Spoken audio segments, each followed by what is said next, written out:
Hi friends, അങ്ങനെ university അസിസ്റ്റന്റിന്റെ notification വന്നു. ഇനി അതിനു വേണ്ടിയിട്ടുള്ള പരിശ്രമമാണ്. അപ്പോൾ അതിന് തുടക്കം കുറിക്കുന്നതിന് മുമ്പ് കുറച്ച് കാര്യങ്ങളൊക്കെ ഒന്ന് അറിഞ്ഞിരിക്കുക എന്നുള്ളതാണ് നമ്മൾ ഉദ്ദേശിക്കുന്നത്. അപ്പോൾ ഇപ്പോൾ വന്നിരിക്കുന്ന നോട്ടിഫിക്കേഷൻ എന്ന് പറയുന്നത് 484/2025 നോട്ടിഫിക്കേഷൻ പ്രകാരം 31 വരെ, ഡിസംബർ 31 വരെ നിങ്ങൾക്ക് അപ്ലൈ ചെയ്യാനുള്ള തീയതിയുണ്ട്.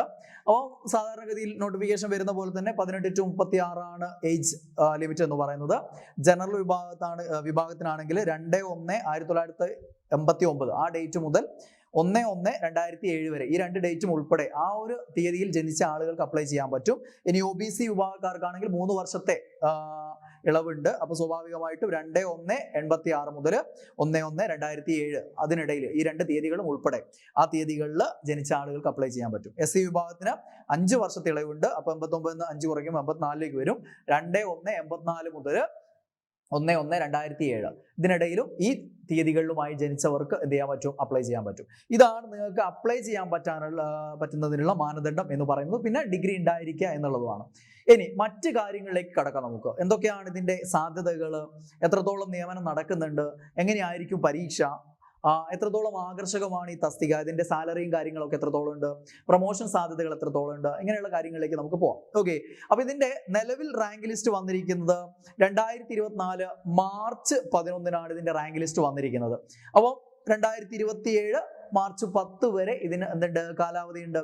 ഓക്കെ, അപ്പം അടുത്ത റാങ്ക് ലിസ്റ്റ് വരേണ്ടത് 11/3/2027 ആണ്. 2027 മാർച്ച് മാസം 11 പുതിയ റാങ്ക് ലിസ്റ്റ് വരേണ്ടതുണ്ട്. അപ്പോൾ 2027 മാർച്ച് മാസം പുതിയ റാങ്ക് ലിസ്റ്റ് വരേണ്ടതുണ്ട് എന്ന് പറയുമ്പോൾ അതിന്റെ ഒരു 2-3 മാസം മുമ്പ് എന്ത് വരണം? അതിന്റെ ഷോർട്ട് ലിസ്റ്റ് വരേണ്ടതുണ്ട്. പരീക്ഷ കഴിഞ്ഞിട്ട് ഷോർട്ട് ലിസ്റ്റ് വരേണ്ടതുണ്ട്. ഓക്കെ, അപ്പോൾ ഇതിന്റെ ഒരു 3 മാസം മുൻപേ ഷോർട്ട് ലിസ്റ്റ് വരണമെങ്കിൽ ആ ഷോർട്ട് ലിസ്റ്റ് വരുന്നതിന് ഒരു 3-4 മാസം മുമ്പെങ്കിലും എന്ത് ചെയ്യണം? പരീക്ഷ നടക്കണം. അപ്പൊ അങ്ങനെ വെച്ച് നോക്കുകയാണെങ്കിൽ നമുക്ക് പ്രിലിംസ് പ്രതീക്ഷിക്കാവുന്നത് ഏകദേശം മെയ് ജൂൺ മാസങ്ങളിലാണ് ഇതിന്റെ പ്രിലിംസ് നമുക്ക് പ്രതീക്ഷിക്കാവുന്നത്. മെയ് മാസത്തിലോ അല്ലെങ്കിൽ ജൂൺ മാസത്തിലോ നമുക്ക് പ്രതീക്ഷിക്കാം. ഏപ്രിലിന് ശേഷം എപ്പോഴും പ്രതീക്ഷിക്കാം, എങ്കിലും മെയ് ജൂൺ മാസത്തിലായിരിക്കാനാണ് സാധ്യത. പിന്നെ ഒരു 3 മാസം ഗ്യാപ്പ്, മെയ്യിലാണെങ്കിൽ ജൂൺ ജൂലൈ ആഗസ്റ്റ് ഒഴിവാക്കി നമുക്ക് സെപ്റ്റംബർ, ഓക്കെ, സെപ്റ്റംബർ ഒക്ടോബർ മാസത്തിൽ എന്ത് മെയിൻസ് പരീക്ഷയും പ്രതീക്ഷിക്കാം. ഈ ഒരു രീതിയിലാവാനാണ് ഇതിന്റെ പരീക്ഷയ്ക്ക് സാധ്യത, പ്രിലിംസിന്റെയും മെയിൻസിന്റെയും. ഓക്കെ, ഇനി കഴിഞ്ഞ പ്രാവശ്യത്തെ സ്ഥിതി നോക്കുകയാണെങ്കിൽ നമുക്ക് കഴിഞ്ഞ പ്രാവശ്യം 2024 വന്ന ആ റാങ്ക് ലിസ്റ്റിന്റെ കാര്യം നോക്കുകയാണെങ്കിൽ അവിടെ പ്രിലിംസ് പരീക്ഷ നടന്നപ്പോൾ കട്ട് ഓഫ് മാർക്ക് 50.59 ആണ്. മാർക്ക് സമീകരണമൊക്കെ ഉള്ളതുകൊണ്ടാണ് ഈ 0.59 വരുന്നത്. അല്ലാത്തതിൽ നിങ്ങൾക്ക് അറിയാലോ 0.33 അല്ലെങ്കിൽ 0.66 അങ്ങനെയല്ലേ വരിക. ഓക്കെ, അപ്പോൾ കട്ട് ഓഫിന്റെ പ്രിലിംസ് അതായിരുന്നു. ആ മാർക്കും അതിന് ഉയർന്ന മാർക്കുള്ള ആളുകളെയാണ് റാങ്ക് ലിസ്റ്റിൽ ഉൾപ്പെടുത്തിയിരുന്നത്. ദെൻ മെയിൻസ് പരീക്ഷ എഴുതിയവരിൽ നിന്ന് അവരുടെ കട്ട് ഓഫ് മാർക്ക് എന്ന് പറയുന്നത് 57 മാർക്കായിരുന്നു. 57 മാർക്കും അതിന് മുകളിലുള്ള ആളുകളാണ് ആ ഒരു പരീക്ഷയുടെ റാങ്ക് ലിസ്റ്റ് വന്ന സമയത്ത് ആ റാങ്ക് ലിസ്റ്റിന്റെ മെയിൻ ലിസ്റ്റിൽ ഉൾപ്പെട്ടിരുന്നത്. പിന്നെ നിങ്ങൾക്ക് അറിയാലോ, സ്വാഭാവികമായിട്ട് ആ മാർക്കിനേക്കാളും ഇത്തിരി ചെറിയ മാർക്ക് താഴോട്ടുള്ള മാർക്കുകൾ എടുത്തിട്ടാണ് ഓരോ സപ്ലിമെന്ററി ലിസ്റ്റുകൾ ഉണ്ടാവുക. ഓരോ വിഭാഗത്തിന്റെയും ഓരോ കാറ്റഗറിയുടെയും സപ്ലിമെന്ററി ലിസ്റ്റ് ഉണ്ടാവുക. അപ്പം ആ ഒരു മെയിൻ ലിസ്റ്റിൽ 770 പേരുണ്ടായിരുന്നു. അതായത് 57 മാർക്കും അതിന് മുകളിലും നേടിയ ആളുകൾ 770 പേരാണ് ആ ഒരു സ്റ്റേറ്റ് വൈഡ് റാങ്ക് ലിസ്റ്റിൽ ഉണ്ടായിരുന്നത്. ഓക്കെ, ആ റാങ്ക് ലിസ്റ്റിനാണ് ഇപ്പോൾ നിയമനം നടന്നുകൊണ്ടിരിക്കുന്നത്. അതിൽ നിന്ന് നിയമനം ഇപ്പോൾ നിലവിൽ 300 നിയമനങ്ങളാണ് ഇതുവരെ നടന്നിട്ടുള്ളത്. ലാസ്റ്റ് അഡ്വൈസ് പോയിരിക്കുന്നത് നവംബർ 11 2025 നവംബർ 11. ഞാൻ 2 ദിവസം മുന്നെയാണ് ഡാറ്റ എടുത്തത് ഇത്. അപ്പോൾ ഇനിയിപ്പോൾ ഡിസംബറിൽ അഡ്വൈസ് ഒക്കെ നടക്കാം. നവംബർ 30 വരെ ആ ഒരു സമയത്താണ് ഞാൻ ഈ ഡാറ്റ എടുത്തത്. അപ്പോൾ ആ ഒരു സമയത്ത് 300 വരെയാണ് അഡ്വൈസ് നടന്നിട്ടുള്ളത്. ഓക്കെ, അപ്പം നിങ്ങളുടെ ഈ മുന്നിലേക്ക് ഒരു വീഡിയോ എത്തുമ്പോഴേക്കും ചിലപ്പോൾ കുറച്ചുകൂടെ നിയമനം നടക്കാൻ സാധ്യതയുണ്ട്. എന്ത് തന്നെയായാലും നമ്മളെ മുൻ ലിസ്റ്റിനെ അപേക്ഷിച്ച് ഇത്തിരി വേഗത കുറവാണ്, ഒഴിവ് റിപ്പോർട്ട് ചെയ്യുന്ന കാര്യത്തിലൊക്കെ ചെറിയ പ്രശ്നങ്ങളുണ്ട്. പക്ഷെ അത് നമ്മൾ നോക്കേണ്ട. നമ്മൾ ഒരിക്കലും ഒരു പരീക്ഷയ്ക്ക് പഠിക്കുമ്പോൾ അവിടെ ഇപ്പോൾ ആ ലിസ്റ്റിൽ നിന്ന് എത്രത്തോളം നിയമനം നടന്നിട്ടുണ്ട്, അവിടെ ഇനി എത്രയാണ് ഇപ്പോൾ വന്ന നോട്ടിഫിക്കേഷനിൽ ഒഴിവ് പറഞ്ഞിരിക്കുന്നത്, അവിടുത്തെ സ്ഥിതി എന്താ, അങ്ങനെയൊന്നും നോക്കി പഠിക്കാൻ ഇറങ്ങിക്കഴിഞ്ഞാൽ നമ്മൾ എവിടെ എത്തില്ല. നമ്മൾ ഇതിനു വേണ്ടി പഠിക്കുമ്പോൾ ആ ഒരു ശ്രമം മാക്സിമം നടത്തുക. അപ്പൊ ഇവിടെ അല്ലെങ്കിൽ അതിനേക്കാൾ നല്ല മറ്റൊരു പോസ്റ്റ് കിട്ടും, അല്ലെങ്കിൽ ഇതേപോലെയുള്ള മറ്റ് സമാന തസ്തികകളിൽ കിട്ടും. ഇപ്പൊ കമ്പനി ബോർഡ് അസിസ്റ്റന്റും SBCID വിളിച്ചിട്ടുണ്ടായിരുന്നു, ഇപ്പോൾ SI വിളിച്ചിട്ടുണ്ട്, അസിസ്റ്റന്റ് ജയിലർ വിളിച്ചിട്ടുണ്ട്. അപ്പൊ ഇങ്ങനെയുള്ള പരീക്ഷകൾ കുറെ നടക്കുന്നുണ്ട്. അപ്പൊ ആ കൂട്ടത്തിൽ എല്ലാത്തിനും കൂടെ അങ്ങ് തയ്യാറെടുക്കുക എന്നുള്ളതാണ്. അല്ലാതെ ഇതിന് ഒഴിവ് കുറവാണ് അപ്പൊ അതും പറഞ്ഞ് നെഗറ്റീവ് അടിക്കുക, ഇങ്ങനെ നിങ്ങൾ ഈ വീഡിയോ നോക്കിയാൽ നിങ്ങൾക്ക് അറിയാം. യൂണിവേഴ്സിറ്റി അസിസ്റ്റന്റ് ചുമ്മാ ആണ്, ഇതിൽ ഒഴിവൊന്നുമില്ല, നോക്കിയിട്ട് കാര്യമില്ല എന്ന് പറഞ്ഞു വരുന്ന കുറെ ആളുകളുണ്ടാവും. അവരതും പറഞ്ഞ് ഇരുന്ന് നന്നായിട്ട് പഠിക്കുന്നുണ്ടാവും. കാരണം എന്താ, അവർക്കറിയാം നിങ്ങൾ ഇങ്ങനെ പറഞ്ഞാൽ കഴിവുള്ള കുറേ നല്ല പഠിക്കാൻ കഴിവൊക്കെ ഉണ്ടാവും, പക്ഷെ എന്താണ്, ഇറങ്ങിത്തിരിക്കാൻ മടിയായിരിക്കും. അങ്ങനെയുള്ള കുറെ ആൾക്കാരുടെ ശല്യം അങ്ങ് ഒഴിവായി കിട്ടുന്നുള്ള അറിയാം ഇങ്ങനെയുള്ള കമന്റ് കാണുമ്പോൾ. അപ്പൊ നിങ്ങളുടെ ശല്യം അവിടെ അവർക്ക് കുറഞ്ഞു കിട്ടുകയാണ്, മിടുക്കന്മാരായിട്ടുള്ള നിങ്ങളുടെ. അപ്പൊ അങ്ങനെയുള്ള കാര്യം നോക്കി ഇറങ്ങിത്തിരിക്കാൻ നിന്ന് കഴിഞ്ഞാൽ സംഭവം നടക്കൂല. അതുകൊണ്ട് അത്തരം ചിന്തകൾ, അത്തരം മെസ്സേജുകൾ, അത്തരം കമന്റുകൾ, ഇങ്ങനെയുള്ള കാര്യങ്ങളൊക്കെ അവഗണിച്ചുകൊണ്ട് പഠിക്കാൻ ഇറങ്ങിത്തിരിക്കുക എന്നുള്ളതാണ് നമ്മൾ ചെയ്യേണ്ടത്.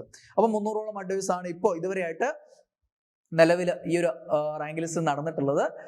എന്ത് തന്നെയായാലും ഇതിന്റെ ഒരു ശ്രമം നിങ്ങൾക്ക് കമ്പനി ബോർഡ് അസിസ്റ്റന്റ്, KSFE പോലെയുള്ളത്, അതിന്റെ രണ്ടാമത്തെ വിഭാഗം വേറെ ഉണ്ട് അല്ലെ, SBCID വരാനുണ്ട്, പരീക്ഷ നടക്കാനുണ്ട്.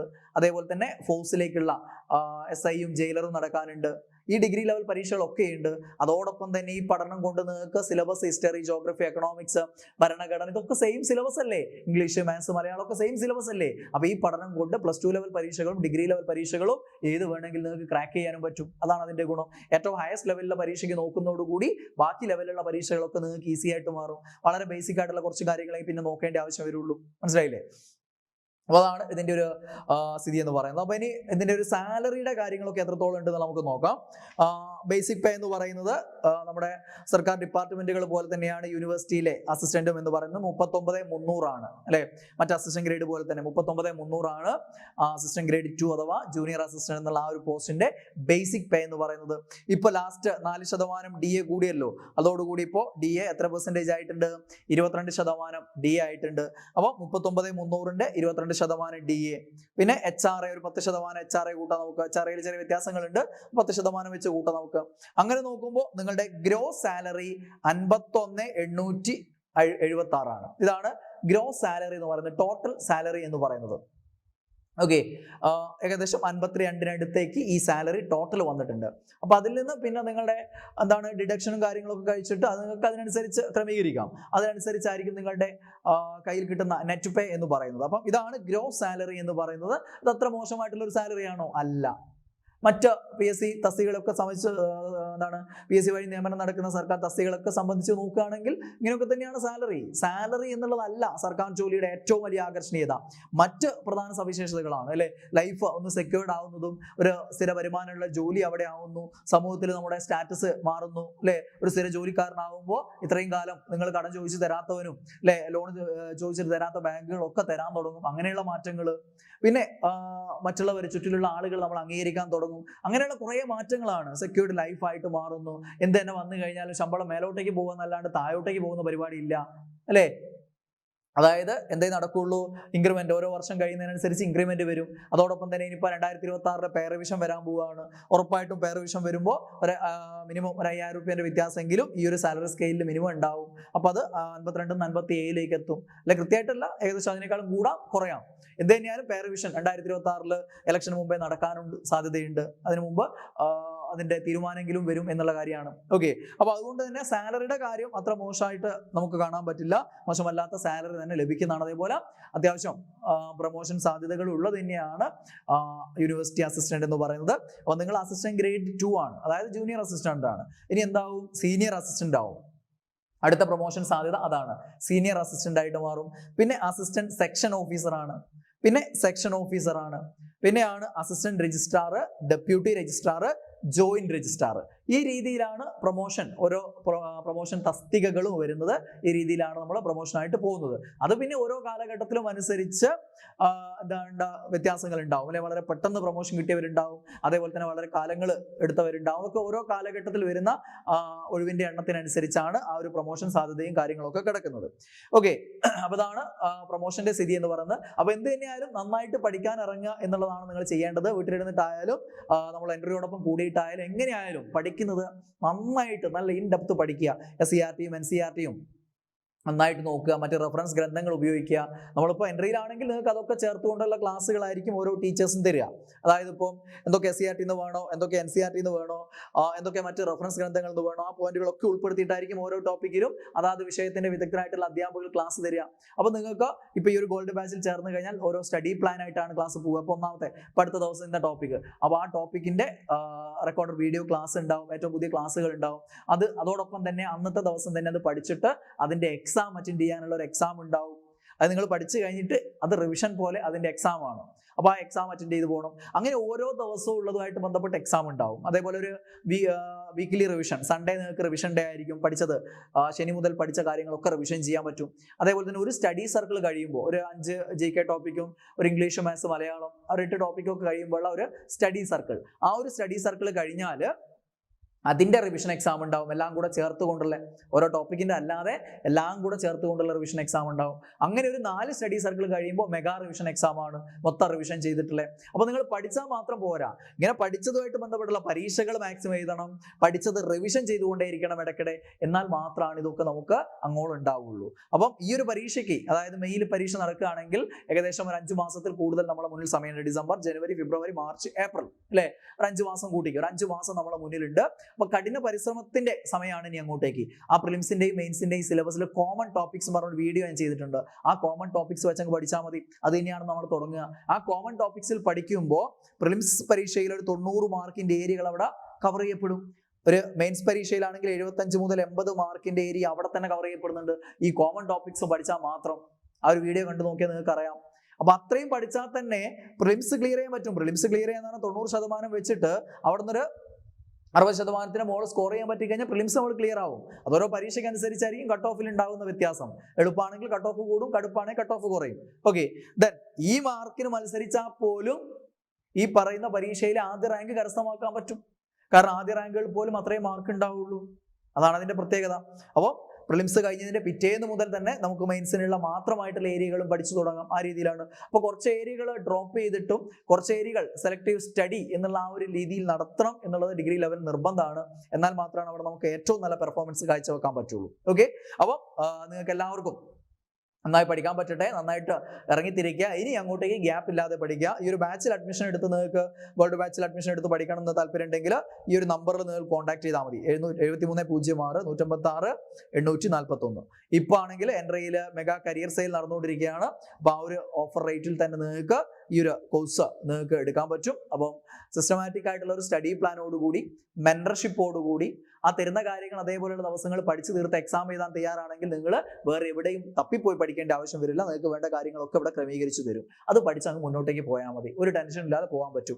ഇടയ്ക്കിടെ എക്സാമുകൾ ഉണ്ടാവും, ഇടയ്ക്കിടെ മോട്ടിവേഷൻ സെഷനുകൾ ഉണ്ടാവും, റിവ്യൂ സെഷനുകൾ ഉണ്ടാവും, ലൈവ് ക്ലാസ്സുകൾ ഉണ്ടാവും. ലൈവ് ക്ലാസ് എന്ന് പറയുമ്പോൾ അവിടെ ഡൗട്ട് ക്ലിയറിംഗ് സെഷനുകൾ ഉണ്ടാവും, GKയുടെ ടഫ് ടോപ്പിക്കുകളുടെ ക്ലാസ്സുകൾ ഉണ്ടാവും. ഇംഗ്ലീഷ്, മാത്സ്, മലയാളം ഒക്കെ നിങ്ങൾക്ക് 1-2 ടോപ്പിക്കുകളുടെ ഡൗട്ട് വരികയാണെങ്കിൽ അതിന്റെ ഒരു ഡൗട്ട് ക്ലിയറിംഗ് സെഷൻ പോലെ വെച്ച് തരും.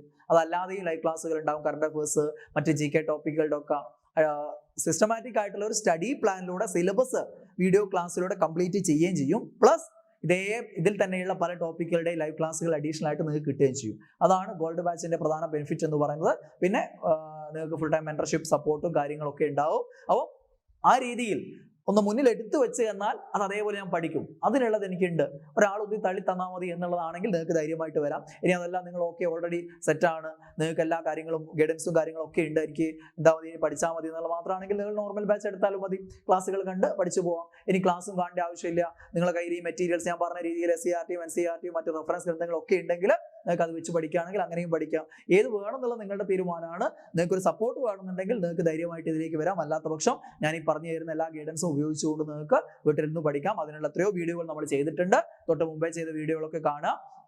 പഠനം തുടങ്ങാൻ വേണ്ടിയിട്ട് ഹോട്ട് ടോപ്പിക്സ് എന്ന് പറഞ്ഞിട്ട് ചെയ്തിട്ടുണ്ട്. അവിടെ വേണമെങ്കിൽ പഠനം തുടങ്ങാം. ഇനി കോമൺ ടോപ്പിക്സ് വീഡിയോ എന്ന് പറഞ്ഞിട്ടുള്ള സ്റ്റഡി പ്ലാൻ എന്ന് പറഞ്ഞിട്ടുള്ള വീഡിയോ ചെയ്തിട്ടുണ്ട്. അവിടെ നിങ്ങൾക്ക് ആ ഒരു കോമൺ ടോപ്പിക്സ് മാത്രം പഠിച്ചാൽ തന്നെ ഈ പ്രിലിംസും മെയിൻസും ക്ലിയർ ചെയ്യാൻ പറ്റും. ആ രീതിയിൽ പോവാം. മറ്റ് ഗൈഡൻസുകളൊക്കെ പല വീഡിയോകളായിട്ട് നൽകിയിട്ടുണ്ട്. അതൊക്കെ കണ്ട് മുന്നോട്ട് പോവാം. അപ്പോൾ എല്ലാവർക്കും ബൈ.